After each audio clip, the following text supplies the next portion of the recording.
यशोदानंदन व्रज जनरंजन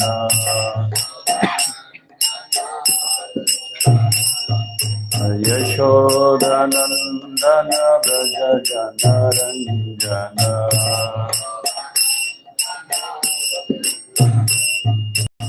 यशोदानंदन व्रज जनरंजन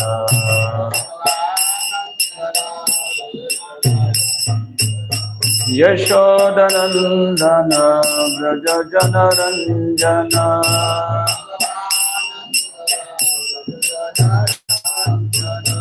यमुना तीरावनचारी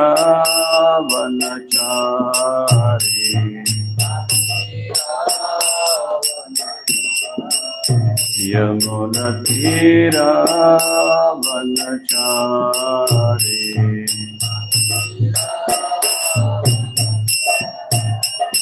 जय राघमाधव कुंज Vihari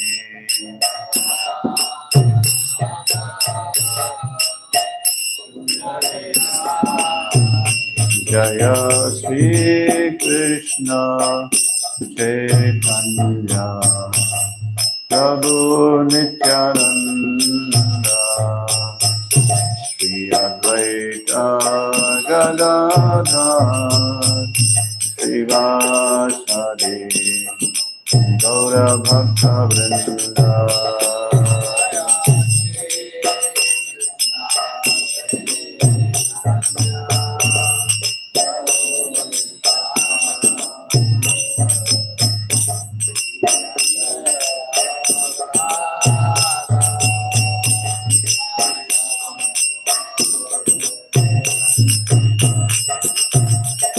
Hare Krishna, Krishna Krishna, Hare Hare, Hare Rama, Rama Rama, Hare Hare.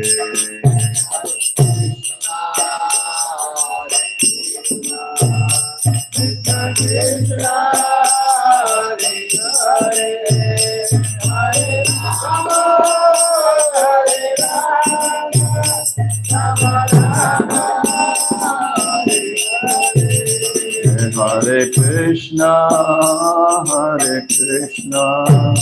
Krishna Krishna, Hare Hare, Hare Rama, Rama Rama, Hare Hare.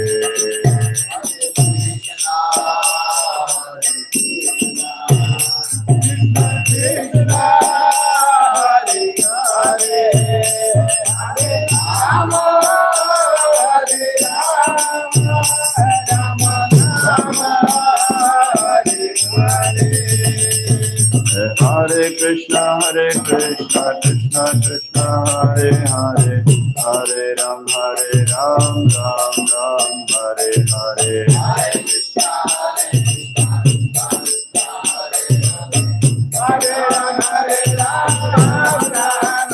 Jaya Prabhupada, Prabhupada, Srila Prabhupada.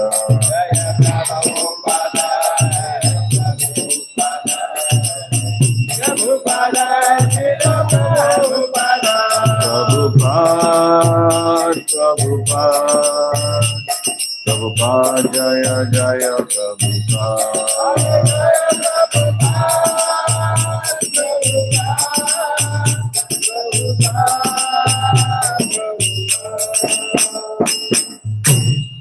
जय गंधराज हरिनाम संकीर्तन की, गंधराज श्रीमद् भागवतम की, श्रील प्रभुपाद की। ओम नमो भगवते वासुदेवाय, ओम नमो भगवते वासुदेवाय, ओम नमो भगवते वासुदेवाय। नारायणं नमस्कृत्य नरं चैव नरोत्तमं देवीं सरस्वतीं व्यासं ततो जयमुदीरये। नष्टप्रायेषु भद्रेषु नित्यं भागवत सेवया भागवती उत्तमश्लोके भक्तिर्भवति नैष्टिकीम्। कृष्णाय वासुदेवाय देवकी नंदनाय च नंदगोपाकुमाराय गोविंदाय नमो नमः। Srimad Bhagavatam, Canto 10, Chapter 87, Text number 2.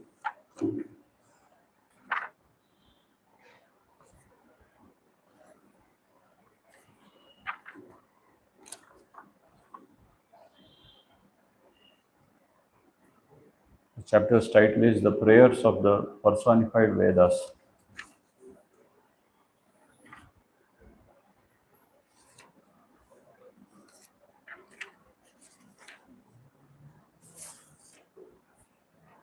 Sri Sukovacha Buddhirindriya Mana Prana Buddha Indriya Mana Prana Jnananam Asrijat Prabhu Jananam Asrijat Prabhu Matarartham cha Bhavartham cha Matrartham cha Bhavartham cha Atmane Kalpayanna cha Atmane Kalpanya cha. Sri Sukha Uvacha Buddhi Indriya Manah Prana Jananam Asrajat Prabhu Matrartham cha Bhavartham cha Atmane Kalpanya cha.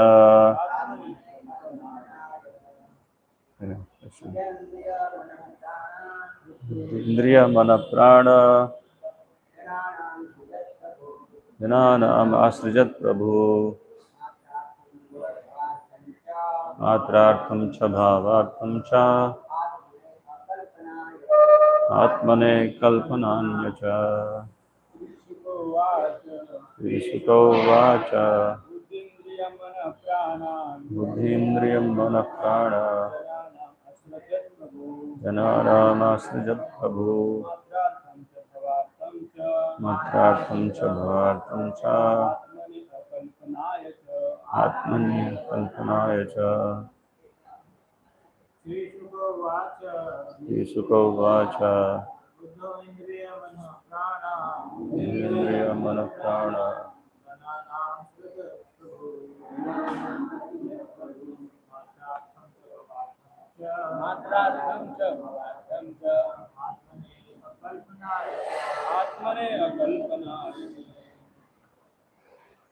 Mataji. Sukha Uvacha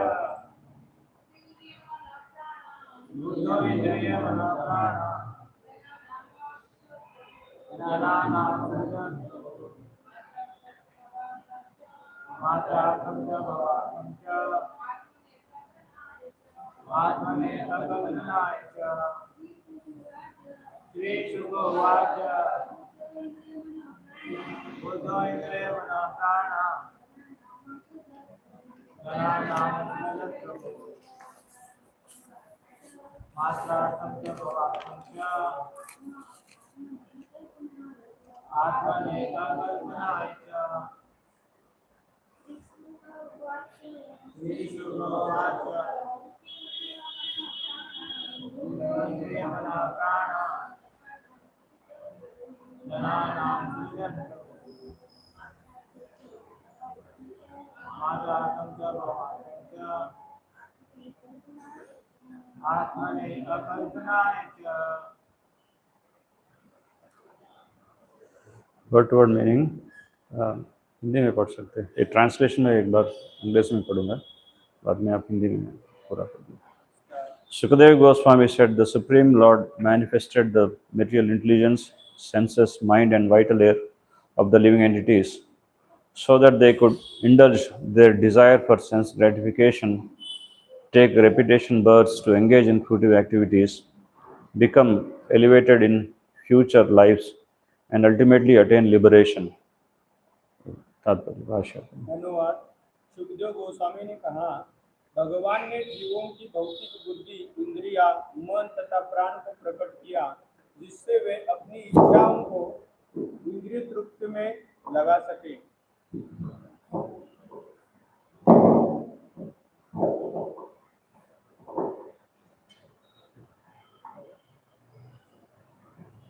धन्यवाद।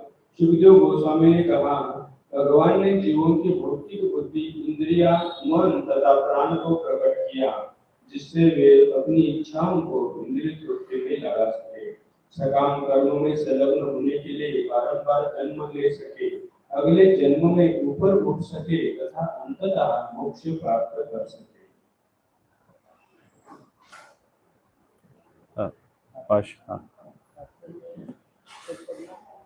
भाष्य में पढ़ लीजिए।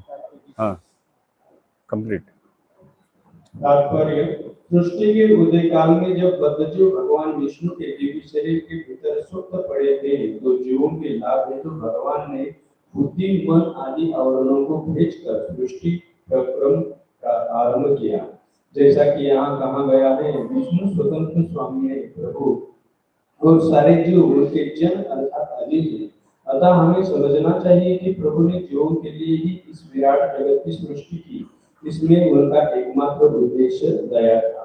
भगवान जीवों को स्थूल तथा सूक्ष्म शरीर प्रदान करके इंद्रिय तृप्ति में और मनुष्य होने में धर्म, अर्थ तथा मोक्ष में लगाए हैं। बद्धजीव प्रत्येक शरीर में अपनी इंद्रियों का उपयोग करने में लगाता है, और जब उसे मनुष्य का शरीर मिलता है तो उसे जीवन की विभिन्न अवस्थाओं में विविध नियत कार्य भी करने होते हैं। यदि वह श्रद्धापूर्वक इन कर्तव्यों को निभाता है तो भविष्य में उसे और अधिक उत्तम सुख मिलता है। यदि वह ऐसा नहीं करता तो वह प्रतीत हो जाता है, जब जीव भौतिक जीवन से मुक्त होने के लिए लालायित होता है तो मुक्ति का मार्ग उसे सदा उपलब्ध रहता है। श्री विश्वनाथ चक्रवर्ती की टीका है कि इस श्लोक में च शब्द का बारंबार आना इसका सूचक है कि भगवान जो कुछ भी प्रदान करते हैं, न केवल मुक्ति का मार्ग अपितु धार्मिक जीवन में क्रमशः उन्नति तथा समुचित इंद्रिय तृप्ति उसका महत्व है।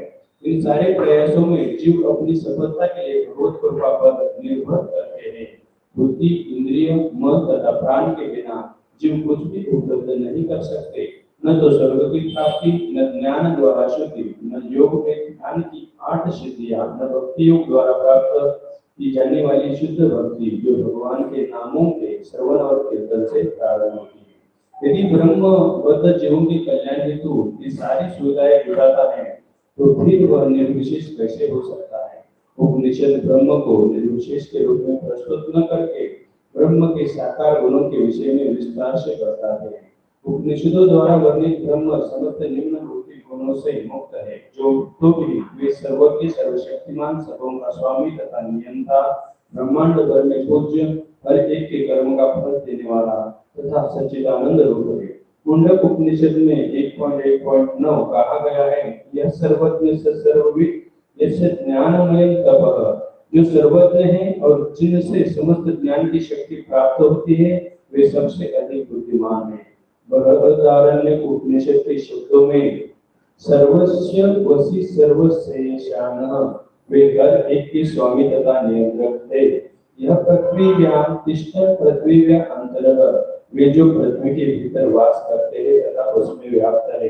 सो कामयत बहुश्याम, उन्होंने इच्छा की कि मैं अनेक हो जाओ। इसी प्रकार इतरे उपनिषद में कहा गया है, सत्य क्षेत्र तेजो सृजत।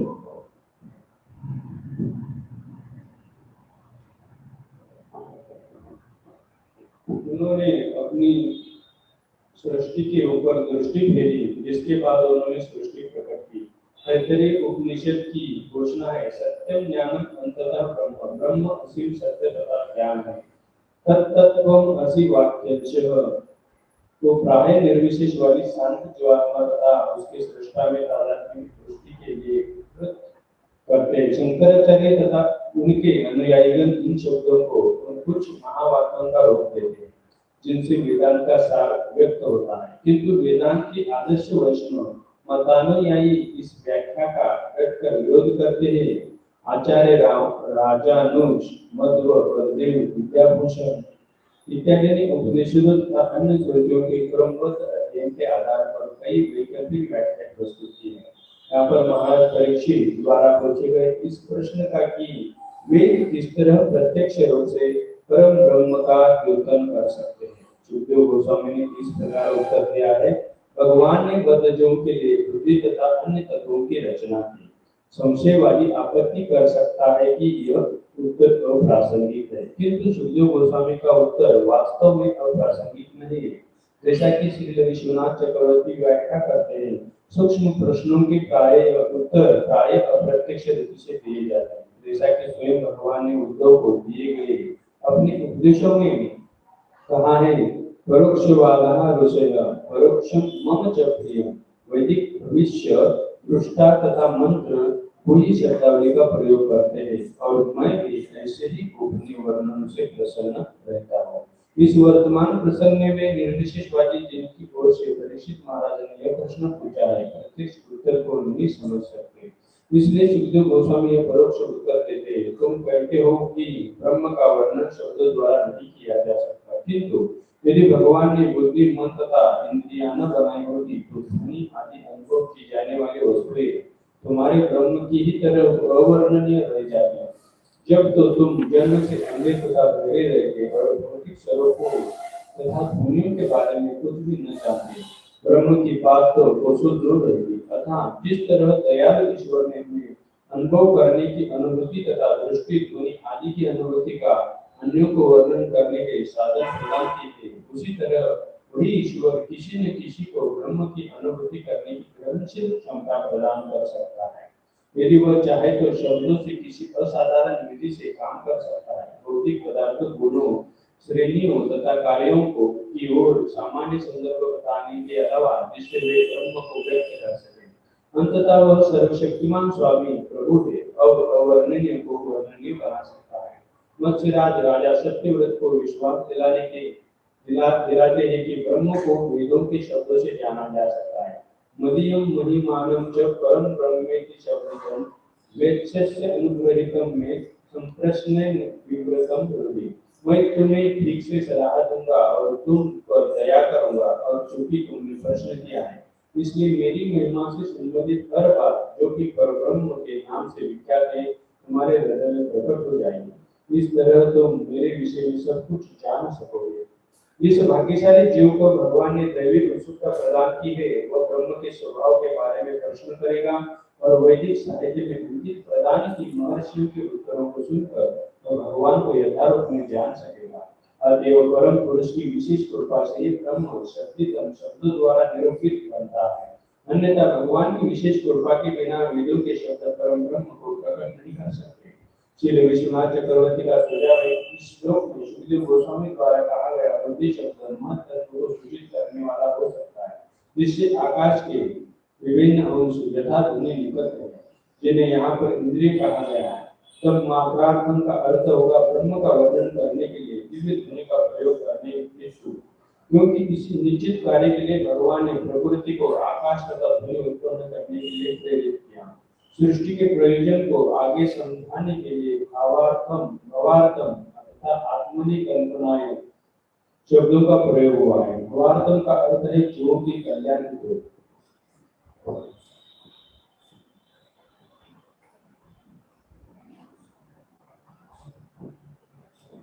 परमात्मा पूजा की वह साधन है जिससे सारे जीव उस दैवी प्रयोजन को पूरा कर सकते हैं, जिसके लिए वे जीवित हैं। बुद्धि, मन तथा इंद्रिया भगवान की पूजा करने के ही निमित्त प्रयुक्त होनी चाहिए, चाहे जीव उन्हें आध्यात्मिक शुद्धता के स्तर पर लाया हो या किस तरह शुद्ध तथा अशुद्ध भक्त अपनी बुद्धि, मन तथा इंद्रियों का उपयोग भगवान की पूजा करने में लगाए, इसका वर्णन गोपाल तापनी उपनिषद में मिलता है।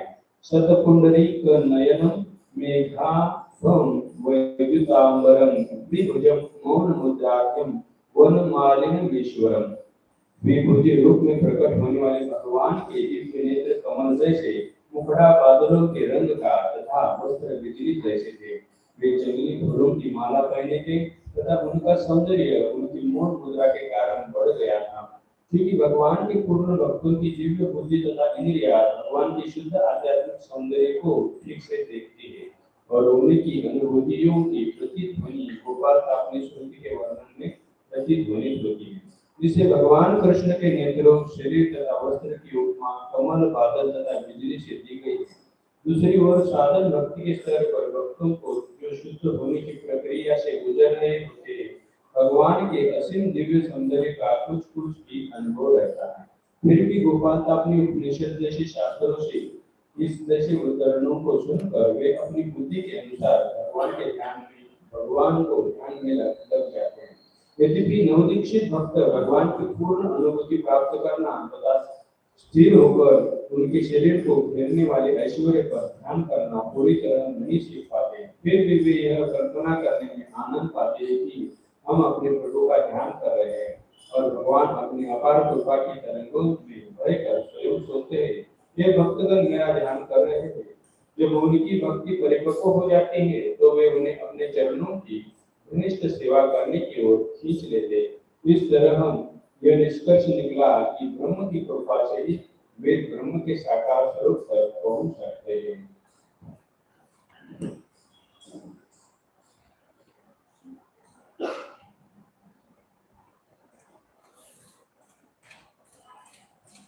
ओम ज्ञानतिमिरन्दस्य ज्ञानाञ्जनशलाकया चक्षुरुन्मिलितं येन तस्मै श्रीगुरवे नमः। मुखं करोति वाचालं पङ्गुं लङ्घयते गिरिं यत्कृपातमहं वन्दे श्रीगुरुं दीनतारिणं परमानन्दमाधवं श्रीचैतन्येश्वरं। नमः ओं विष्णुपादाय कृष्णप्रस्थाय भूतले श्रीमते भक्तिवेदान्तस्वामिनिति नामिने। नमस्ते सरस्वती देवी गौरवाणी प्रचारिणे निर्विशेष शून्यवादी पाश्चात्य देशधारिणे।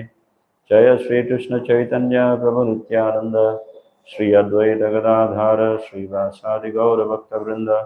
हरे कृष्ण कृष्ण कृष्ण हरे हरे, हरे राम राम राम हरे हरे, हरे कृष्ण। तो हिंदी में बोलने की आदत नहीं है, लेकिन वैष्णव का कृपा से बोलने के लिए प्रयास करेंगे भगवान। ये श्लोक, ये जो चैप्टर है, तो प्रेयर्स ऑफ पर्सनिफाइड वेदास, तो वेदों का प्रार्थनाएं हैं। तो ये चैप्टर के प्रारंभ में परीक्षित महाराज श्रील सुखदेव गोस्वामी से प्रश्न करते हैं कि ये वेद जो है प्रत्यक्ष रूप से कैसे परम सत्य भगवान के बारे में वर्णन करते हैं। वेदों में प्रत्यक्ष रूप से भगवान का वर्णन किस प्रकार किया गया है, और इसी तरह ये वेद में अलग अलग प्रकार के विषय भी बताए गए हैं। वेद मतलब सब संपूर्ण ज्ञान, सब प्रकार के ज्ञान जो है, समस्त ज्ञान जो है वेदों में है। जैसे वेद में त्रैगुण्य विषया वेदा निस्त्रैगुण्य भवार्जुन, तो ये वेद जो है त्रिगुण के बारे में समझाते हैं।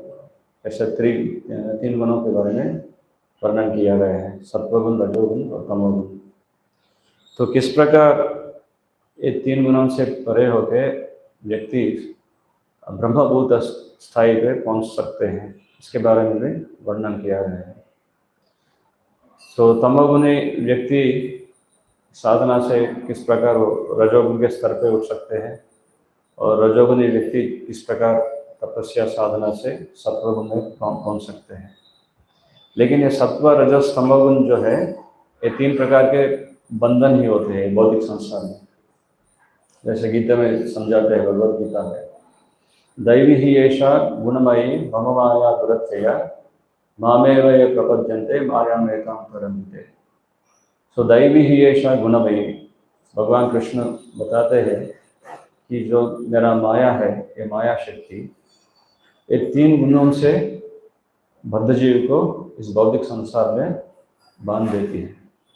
सो गुणमयी मतलब ये 3 प्रकार के गुण, सत्व रजस तमोगुण। सो इससे छुटकारा कैसे प्राप्त कर सकते हैं, 3 गुणों से परे उठना कैसे संभव है, तो उसके विषय में भी भगवान समझाते हैं। मामेव ये प्रपद्यन्ते, प्रपत्ति मतलब पूर्ण तरीका से मेरा शरण में, जब भक्ति में मेरा शरण लेते हैं भक्त, तो माया मेताम तरन्ते, इस माया से छुटकारा प्राप्त कर सकते हैं। तो ये वेदों में त्रैगुण्य विषया वेद, ये 3 गुणों के बारे में वेदों में वर्णन है। तो भगवान कृष्ण बोलते हैं अर्जुन को, हे अर्जुन, निस्त्रैगुण्य मतलब ये 3 गुणों से आपको उठना है। 3 गुणों से जो स्तर है उसको बोलते हैं शुद्ध सत्व स्थिति या ब्रह्मभूत स्थिति या वासुदेव स्थिति, प्योर गुडनेस, शुद्ध सत्व। तो ये बहुत महत्वपूर्ण है। सो सत्वगुण, रजोगुण, तमोगुण तो ये बंधन का कारण है। इसके बारे में कैसे वेदों में कर्मकांड पद्धति, कैसा फलापेक्षा से कार्य करने से कैसे स्वर्गलोक प्राप्त होगा, कैसे भौतिक सुख प्राप्त कर सकते हैं, सब के बारे में कर्मकांड पद्धति में वेदों में वर्णन है। लेकिन हमारे आचार्य नरोत्तम दास ठाकुर कहते हैं कि ये कर्मकांड ज्ञानकांड सकल विषय भांड। सो कर्मकांड जो है, ज्ञानकांड जो है, ये विष का भंडार है, क्योंकि असली विषय को ये ढक लेता है। आदमी इसमें ही फंस जाके भौतिक संसार में जन्म मृत्यु जरा व्याधि का चक्र में फंस जाता है। तो इसी तरह इसीलिए ये कर्मकांड, ज्ञानकांड, उपासना कांड जो है ये विषय भांडार समान है बोल के नरोत्तम दास ठाकुर बताते हैं। तो ये इस आज का जो श्लोक है, जब व्यास देव जी ये वेदों का 4 वेदों का उन्होंने व्याख्यान किए हैं, उसके बाद भी वो असंतुष्ट है। तो असंतुष्टि का कारण क्या हो सकता है? उसने अपने आध्यात्मिक गुरु श्री नारद महर्षि से प्रश्न पूछे थे। मैं 4 वेदों का वर्णन किया, फिर भी मेरे हृदय में असंतुष्टि है। तो नारद महर्षि कहते हैं कि अब प्रत्येक रूप से भगवान का दिव्य लीलाओं का वर्णन आपने नहीं किया, इसीलिए आप असंतुष्ट हो। तो नारद महर्षि का, उनका गुरु का आज्ञा लेते हुए व्यासदेव ये वेदों का सार जो है, वेदांत सूत्र माने भागवतम का वर्णन शुरू करते हैं। तो भागवतम का वर्णन कब शुरू किया है व्यासदेव? जब वो आध्यात्मिक स्तर पे परिपक्व स्थायी पे थे, माने ही compared Bhagavata Purana in his mature stage. तो भागवतम जो है स्मृति शास्त्र है, जैसा वेद जो है श्रुति है। श्रुति मतलब भगवान इस ज्ञान को दिए हैं शब्द ब्रह्म के रूप में, और इस ज्ञान को पहले गुरु शिष्य के माध्यम से ज्ञान प्रसार होता है, और जो शिष्य है इस ज्ञान को एक बार सुनने के बाद वो मन में धारणा करते हैं, इसीलिए उनको बोलते हैं श्रुतिधर। लेकिन अभी कलयुग का परिस्थिति है कि हमको बोलने का आदत है, स्मृति बहुत कम है कलयुग में। इसलिए कलयुग को दृष्टि में रखते हुए व्यासदेव ने वेदों को लिखित पूर्वक साहित्य के रूप में उन्हें प्रस्तुत किया है। तो ये भागवतम जो है ये पंचम वेद है, ये एंड कंक्लूशन ऑफ वेदास है। तो भागवत पुराण जो है स्मृति शास्त्र है।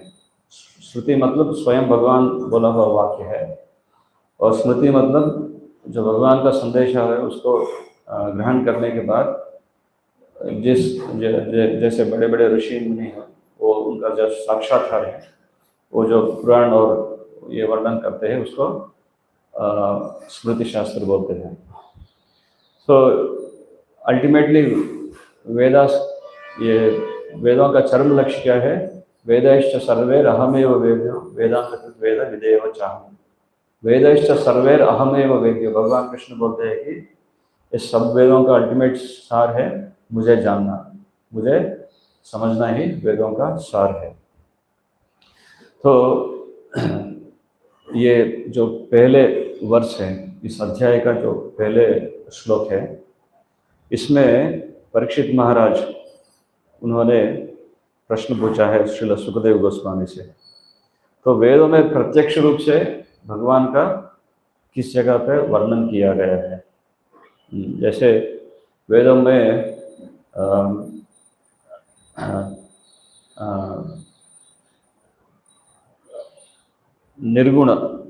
निर्गुण तत्व के बारे में है, और गुणवृत्तियाँ, इधर एक प्रत्येक शब्द इधर इस्तेमाल किया है, गुणवृत्तियाँ मतलब भगवान का जो लक्षण है गुणरीत्या। भगवान निर्गुण नहीं होते हैं, भगवान का साकार और निराकार दोनों प्रकार के विषयों के बारे में वेदों में वर्णन है। जैसे वदन्ति तत्त्वविदस्तत्त्वं यद्वयं ज्ञानम् अव्ययम् ब्रह्मेति परमात्मेति भगवानेति शब्दते। तो भगवान को जानना है तो भगवान को तीन प्रकार से हम जान सकते हैं। जैसे ब्रह्मेति, ब्रह्मेति मतलब ब्रह्म ज्योति, ब्रह्म तेजस। तो भगवान का शरीर से जो उत्पन्न हुआ कांति है वो ब्रह्म ज्योति, और भगवान का साक्षात्कार है परिपूर्ण साक्षात्कार। तो गुणवृत्तियाँ मतलब ये परिपूर्ण पाक्षिक साक्षात्कार नहीं, ये परिपूर्ण साक्षात्कार है। तो जैसे गुणरीत्या भगवान का जो लीला है, भगवान कैसे ये वेदों का सृष्टि किए हैं। जैसे हम सुनते हैं भगवान के जो प्रथम विस्तार रूप है बलराम जी से चतुर्व्यूह, और चतुर्व्यूह से तीन पुरुष अवतार, महाविष्णु, क्षीरोदकशाही विष्णु और गर्भोदकशाही विष्णु। तो ये महाविष्णु का श्वास से उनका उस श्वास का निश्वास, माने वो जब श्वास लेते हैं और श्वास छोड़ते हैं उस समय उन्होंने वेदों का प्रकट किए हैं, वेदों का सृष्टि किए हैं। तो इस प्रकार भगवान जो है ये सब लक्षण को, भगवान का रूप के बारे में, भगवान का सृष्टि के बारे में सब वर्णन है, ये गुणवृत्तियाँ है। लेकिन इधर एक प्रश्न उठता है कि ये ब्रह्म निर्गुण, तो निर्गुण के बारे में क्या इसका वर्णन किस प्रकार कर सकते हैं? जैसा किसी का उसका रूप नहीं है, उसका लक्षण नहीं है, केवल कांति है, तो कांति के बारे में कितना हम वर्णन कर सकते हैं? उसका वर्णन कर नहीं पाते। तो ये जो ये शंकराचार्य के जो फॉलोवर्स हैं, जैसे आज हमने पढ़े हैं तात्पर्य में तत्वमसि, तो तत्वमसि मतलब वो बोलते हैं कि मैं ही वो हूँ, सोहम अस्मि। जैसे श्रीपाद शंकराचार्य उन्होंने पंच उपासना के शुरू किए हैं। पंच उपासना मतलब देवी का पूजा करना, शिव जी का पूजा करना, सूर्य भगवान का पूजा करना, गणेश का पूजा करना और विष्णु का पूजा करना।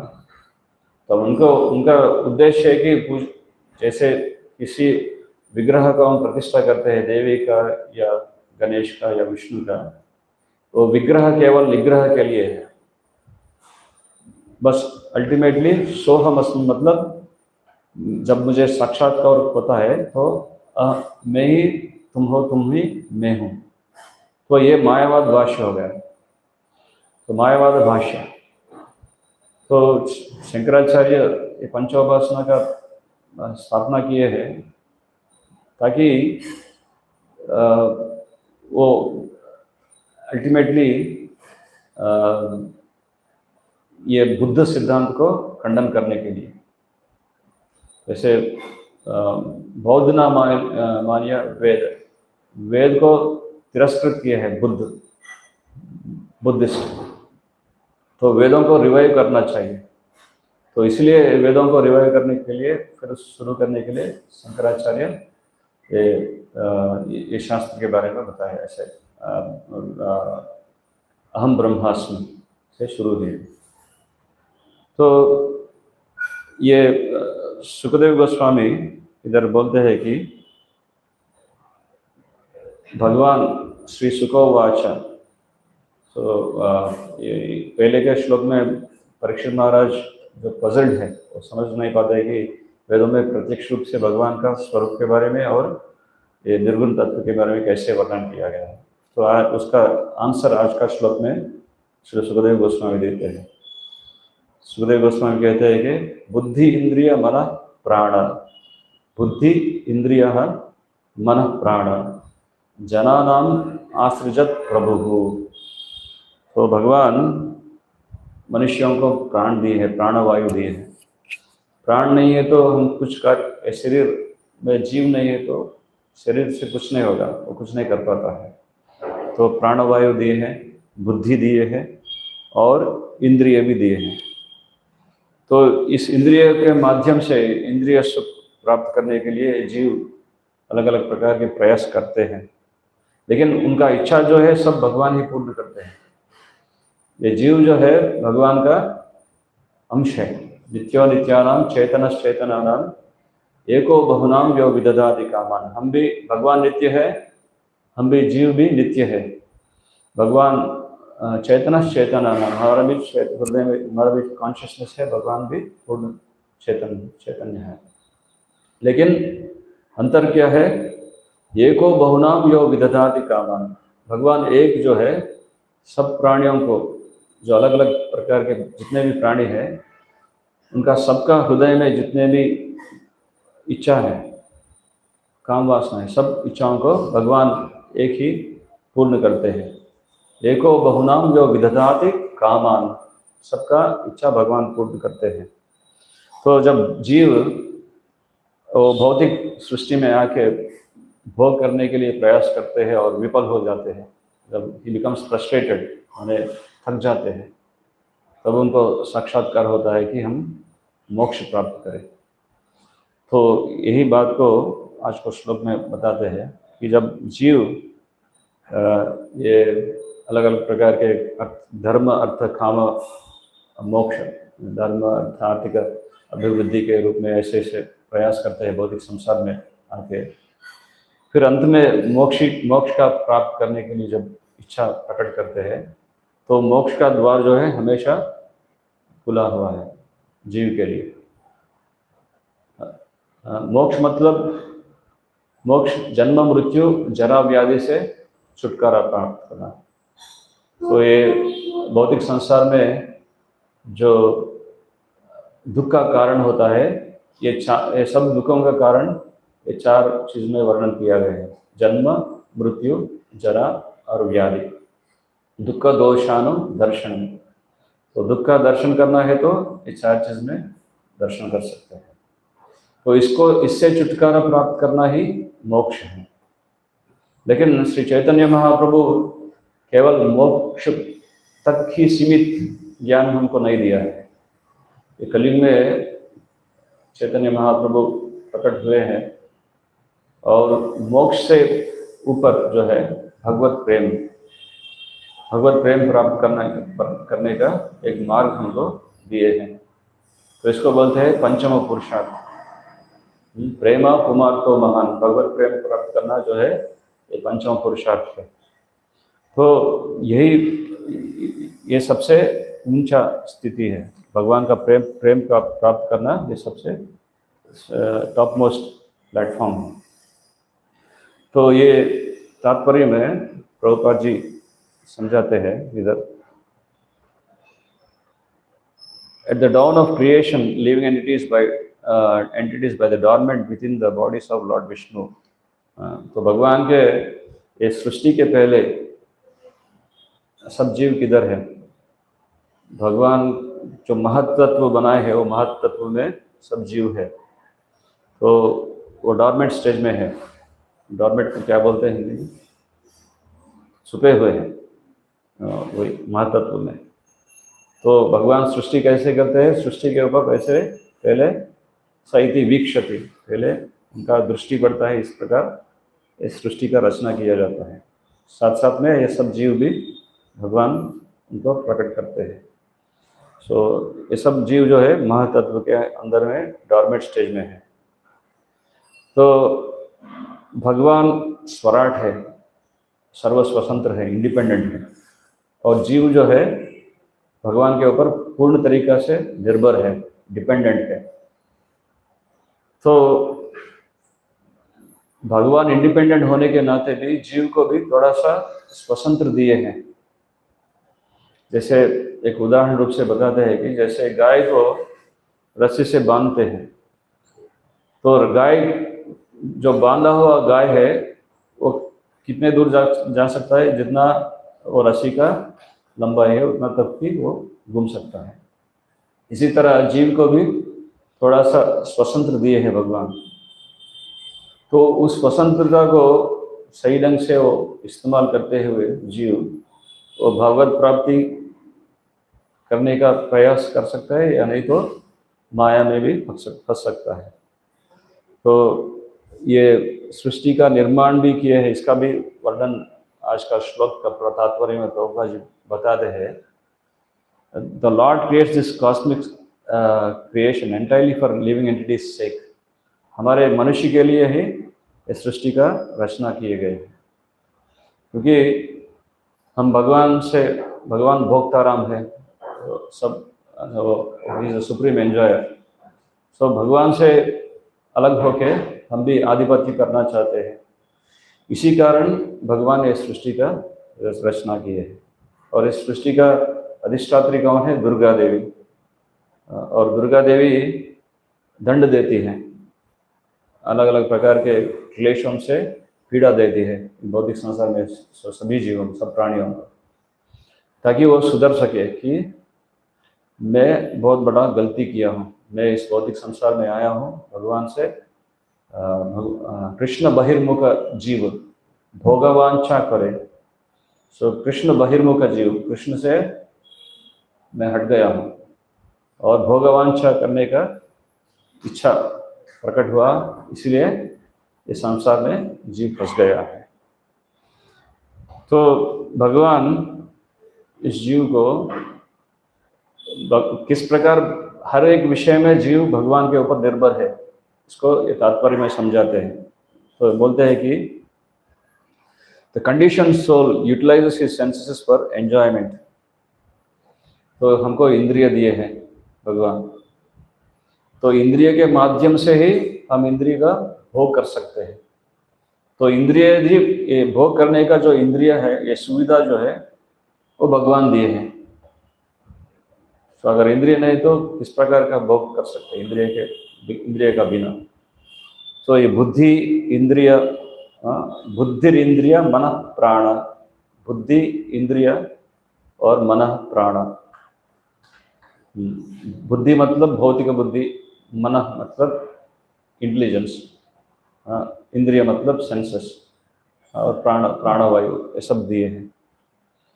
तो इधर प्रभुपाद जी बताते हैं कि अगर जीव ये अष्टांग योग प्रक्रिया के द्वारा में, हठ योग की प्रक्रिया के द्वारा में यम नियम आसन प्रत्याहार प्राणायाम ध्यान धारणा समाज, ये सब प्रक्रिया के द्वारा में तो कैसे प्रगति करना है, तो उसको ये इंद्रिय का आवश्यकता है, मन का आवश्यकता है, शरीर का, स्थूल शरीर का आवश्यकता है। और अगर व्यक्ति वो भगवान को समझने के लिए ज्ञान के माध्यम से वो पवित्र होना है, तो ज्ञान को अर्जन करने के लिए वो क्षमता भी होना चाहिए, वेदों को समझने के लिए वो बुद्धि भी होना चाहिए, वो बुद्धि भी भगवान ही देते हैं। और इसी तरह भक्ति करने के लिए भी, भक्ति कार्य करने के लिए भी ये सब इंद्रिय का आवश्यकता है। जैसे भोग करने के लिए जब ये इंद्रिय इस्तेमाल करते हैं तो इंद्रिय विष सर्प की जैसा प्रभाव होता है हमारे ऊपर। लेकिन यही इंद्रिय को हम भगवान का सेवा में लगाएंगे, ऋषिकेन ऋषिकेश सेवनम भक्तिरुत्तमम। ऋषिक मतलब इंद्रिय, और यही इंद्रियों से इंद्रियाधिपति जो ऋषिकेश है, ये सब इंद्रियों का जो स्वामी है, तो ये स्वामी के सेवा में जो इंद्रियों को इसको इस्तेमाल करेंगे तो ये इंद्रिय पवित्र होते हैं, और पवित्र होने के बाद इस इंद्रियों से हम भगवान को जान सकते हैं। इसलिए शास्त्र में वर्णन आता है कि अतः श्री कृष्ण नाम यदि न भवेद ग्राह्यम इंद्रिय, बाह्य इंद्रियों से हम भगवान को जानना नहीं संभव नहीं है। तो भगवान ने इंद्रिय दिया, सब दिए हैं, और हम भगवान के ऊपर इस प्रकार पूर्ण तरीका से हम निर्भर हैं। तो प्रभुपाद जी इधर एक अच्छा एग्जाम्पल देते हैं। अगर भगवान ये सब सुविधा जीव को दिए हैं, एक बद्ध जीव को, तो भगवान किस प्रकार वो निराकार हो सकते हैं? हमको आकार दिए हैं, हमको बुद्धि दिए है, बुद्धि इंद्रिय मन प्राण ये सब कुछ भगवान दिए हैं, तो भगवान किस प्रकार निराकार हो सकते हैं? बहुत बड़ा प्रश्न उठता है इधर। और भगवान निराकार नहीं है। इधर जो शब्द प्रयोग किया गया है निराकार और निर्गुण, निराकार मतलब हमारे जैसे आकार नहीं है भगवान। हमारा जो भौतिक देह है, स्थूल देह है, ये पंचभूत से निर्मित हुआ है और एक दिन पंचभूत में मिल जाएगा। लेकिन भगवान का जो देह है पंचभूत से निर्मित नहीं है। भगवान का जो है सच्चिदानंद स्वरूप है। ईश्वर परम कृष्ण सच्चिदानंद विग्रह। सत मतलब संपूर्ण रूप से शाश्वत लक्षण, चित मतलब संपूर्ण ज्ञान और आनंद स्वरूप। ये पूरा जो तीन प्रकार के जो लक्षण है वो संपूर्ण रूप से भगवान में सम्मिलित है। तो भगवान सच्चिदानंद स्वरूप है, इसलिए वो निराकार है, हमारा जैसा आकार नहीं है। और निर्गुण मतलब हम तीन गुणों के अधीन में हैं, लेकिन भगवान तीन गुणों से परे है। तो इधर प्रभुपाद जी तात्पर्य में बताते हैं कि जो उपनिषद है, the Upanishad speaks of the great length about the personal qualities. The absolute the absolute disordered by the Upanishads is free from all inferior material qualities. तो उपनिषद जो है वो वर्णन करते हैं कि भगवान इस बौद्धिक संसार में जो निम्न श्रेणी का जो लक्षण है, इंफीरियर क्वालिटीज, उससे भगवान परे है। भगवान कभी भौतिक संसार के लक्षणों से भगवान कभी प्रभावित नहीं होते। कभी कभी लोग गलत समझते हैं कि जब श्री राम जी प्रकट हुए त्रेता युग में, तो बोलते हैं कि राम जी को भी कष्ट भुगतना पड़ा इस संसार में आने के बाद। लेकिन भगवान ये भौतिक संसार के लक्षणों से परे है। कष्ट या सुख भगवान को कभी इफेक्ट नहीं कर सकता। भगवान जो करते हैं वो लीला करते हैं, और वो जीव ये भौतिक संसार में आके जो फंस के ये कर्म बंधन के अनुसार वो अलग अलग प्रकार के कर्म के प्रभाव से पीड़ा भुगतता है। तो भगवान ऐसा नहीं है। और इधर और एक बात बताते हैं कि भगवान जो है वो ऑमनीपोटेंट एंड ऑमनीप्रेजेंट, ये दो शब्दों का प्रभुपाद जी इधर वर्णन करते हैं। ऑमनिशिएंट एंड ऑमनीपोटेंट। ऑमनिशिएंट मतलब भगवान सर्वत्र व्याप्त है, हर जगह पे है भगवान। और ऑमनीपोटेंट मतलब सर्वशक्तिमान है, और वो सबका नियंत्रण है, सबको नियंत्रण में रखते हैं। सो इसी प्रकार इधर ये बहुत बड़ा तात्पर्य है इसमें। ये अलग अलग उपनिषद में और वेदों में किधर प्रत्यक्ष रूप से भगवान का गुणगान किया गया है, किधर प्रत्यक्ष रूप से भगवान का वर्णन किया गया है, ये सब इसमें बताया गया है। तो पहले ये मंडूक उपनिषद में कहते हैं कि यह सर्वजन सर्वविद यस्य जनमयं तपः, he who is in all knowing, from whom the potency of knowledge comes. He is the wisest of all in the words of बृहद अरण्यक उपनिषद। तो ये मंडूक उपनिषद में कहा गया है कि सर्वज्ञ है भगवान, सब ज्ञान जो है भगवान में है, इज ऑल नॉलेजेबल। सो ये षडैश्वर्य में एक ये लक्षण होता है भगवान का, इज ऑल नॉलेजेबल, सब ज्ञान भगवान में है। और इसी प्रकार बृहद अरण्यक उपनिषद में इस प्रकार कहते हैं कि सर्वस्य वसै सर्वस्यासनः, he is the Lord and controller of everyone. तो भगवान परम नियामक है, सबका नियंत्रण करते हैं। इवन जितने भी देव देवता हैं सब भगवान के अधीन में कार्य करते हैं। जैसा सूर्य है, यस याज्ञया ब्रह्मति संवृत कालचक्र, भगवान के आज्ञा के अनुसार सूर्योदय सही समय पे सूर्य का उदय हो रहा है और सूर्य का अस्तमन हो रहा है। तो इस प्रकार सब देवता का भी नियंत्रण भगवान करते हैं। ये इस बृहद नारदीय पुराण में वर्णन किया गया है। इसी प्रकार यह पृथ्व्याम तिष्ठति पृथ्व्या अनंतरः, he who resides within the earth and pervades it. So ये भगवान सर्वत्र है, वो इधर पृथ्वी पे है और गोलोक में निवास करते हैं और सब जगह वो ही इज ऑल परवेडिंग। सा कामयत बहु Shyam, he desires I will become many. भगवान अपने आप से अलग अलग प्रकार के रूप में विस्तार होते हैं। भगवान के कितने अवतार हैं? केवल 10 अवतार ही नहीं है भगवान का। जैसे जयदेव गोस्वामी दशावतार स्तोत्र में भगवान के 10 अवतार के बारे में वर्णन किए गए हैं। केवल 10 अवतार ही नहीं है भगवान का बहुत सारे अवतार है। अवतार असंख्याना, असंख्य पूर्वक अवतार है।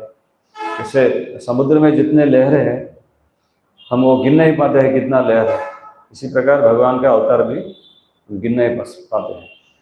तो इधर वही बात बताते हैं कि आई विल बिकम मैनी, मतलब ही डिजायर्स, भगवान इच्छा रखते हैं कि वो अलग अलग रूप में, अलग अलग प्रकार के रूप में विस्तार होते हैं। Similarly the Atreya Upanishad states sa aikshati tat tejo sajrita, he glanced at this potency who then manifested the creation। तो भौतिक प्रकृति के ऊपर भगवान स इति वीक्षति, वो उनका दृष्टि प्रकृति के ऊपर जब वो डालते हैं तभी प्रकृति का, भौतिक प्रकृति का रचना होता है, सृष्टि चक्र तभी होता है। तैत्रीय उपनिषद डिक्लेयर्स सत्यम ज्ञानम अनंतम ब्रह्म, the supreme is ultimate truth and knowledge. So ये तैत्रीय उपनिषद में भी इसका वर्णन किया गया है भगवान के बारे में। भगवान ही परम सत्य है और ही वही सब ज्ञानों का उद्गम ही भगवान ही है। द प्रेस तत्वमसि, you are that, Chandogya Upanishad is often cited by impersonalists as a confirmation of absolute identity of the infinite Jiva soul who is his creator. Shankaracharya and his followers elevate these words to the status of one of the few Mahavakya, the key phrase that they say express the essential purport of the Vedanta। तो ये शंकराचार्य का जो philosophy है, अभी जो बताया तत्वमसि, तत्वमसि मतलब you are that, आप ही वो हो, आप कौन हो, आप ही वो हो। मतलब ये परिपूर्ण साक्षात्कार नहीं है, पार्शियल रियलाइजेशन है। आप कौन हो? भगवान का अंश हो, आप ब्रह्म हो, लेकिन भगवान परब्रह्म है। आप जीवात्मा हो, भगवान परमात्मा है। आप अणु हो, भगवान विभु है। तो इस प्रकार चैतन्य महाप्रभु का सिद्धांत यह है, अचिंत्य भेद अभेद तत्व वही लक्षण है, लेकिन भगवान विभु है और भगवान का हम एक अंश है। तो इसको समझ नहीं पाते हैं मायावादी, ये अद्वैतवादी, शंकराचार्य का फिलॉसफी। तो बोलते हैं कि वेदांत का पठन करो, वेदांत वेदांत का अध्ययन करो। एक बार चैतन्य महाप्रभु जब दक्षिण भारत यात्रा कर रहे थे, बनारस वाराणसी गए थे, तो चैतन्य महाप्रभु संकीर्तन करते हुए भगवान का संकीर्तन में तल्लीन होकर नृत्य कर रहे थे, आनंद से नाट्य कर रहे थे। तो प्रकाशानंद सरस्वती जो मायावती का गुरु है, उन्होंने चैतन्य महाप्रभु को देखा और बोला, आप तो सन्यासी हो, सन्यासी का कार्य क्या है? वेदांत का अध्ययन करना है।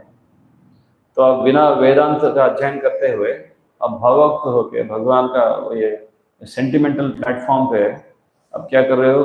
नाच रहे हो, कूद रहे हो और भगवान का संकीर्तन कर रहे हो। ये सन्यासी को शोभा नहीं देता है। तो इस प्रकार वो चैतन्य महाप्रभु को अंडर एस्टिमेट कर रहा था, अंडर एस्टिमेट। तब चैतन्य महाप्रभु का उनका एक सभा में उन्होंने आमंत्रण दिए, तो चैतन्य महाप्रभु उधर पहुंचे। तो जिधर चप्पल छोड़ते हैं उस जगह पे, उस स्थान पे चैतन्य महाप्रभु बैठ गए थे।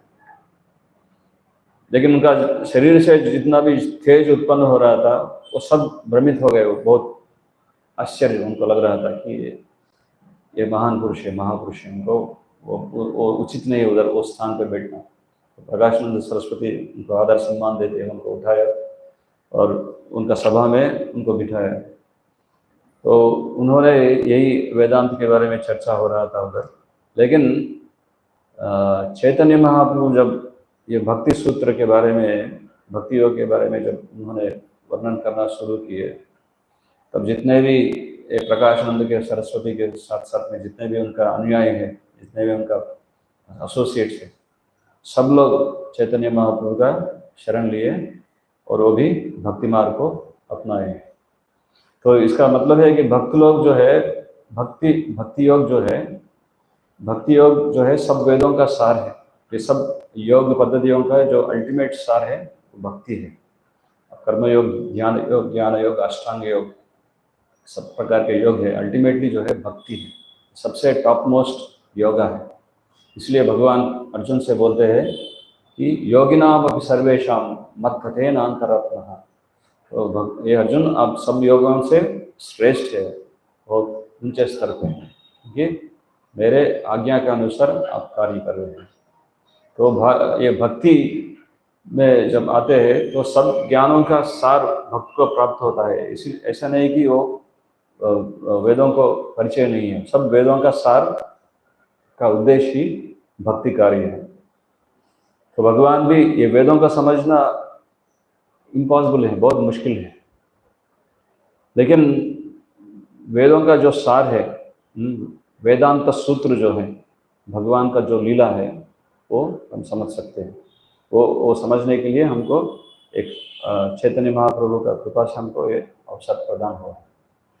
तो जब हम भक्ति करते हैं, तेषाम सतत युक्तानाम भजताम प्रीतिपूर्वकम, भगवान का भजन जब हम प्रीतिपूर्वक करते हैं तो तभी हमको भगवान का कृपा से हम भगवान को जानने का वो क्षमता हमको भगवान ही देते हैं। तो भगवान को जानने के लिए भगवान का कृपा से ही हम वो योग्यता प्राप्त करते हैं भगवान को जानने का। तो इधर बात में बहुत बड़ा तात्पर्य है और ये समय बहुत कम है।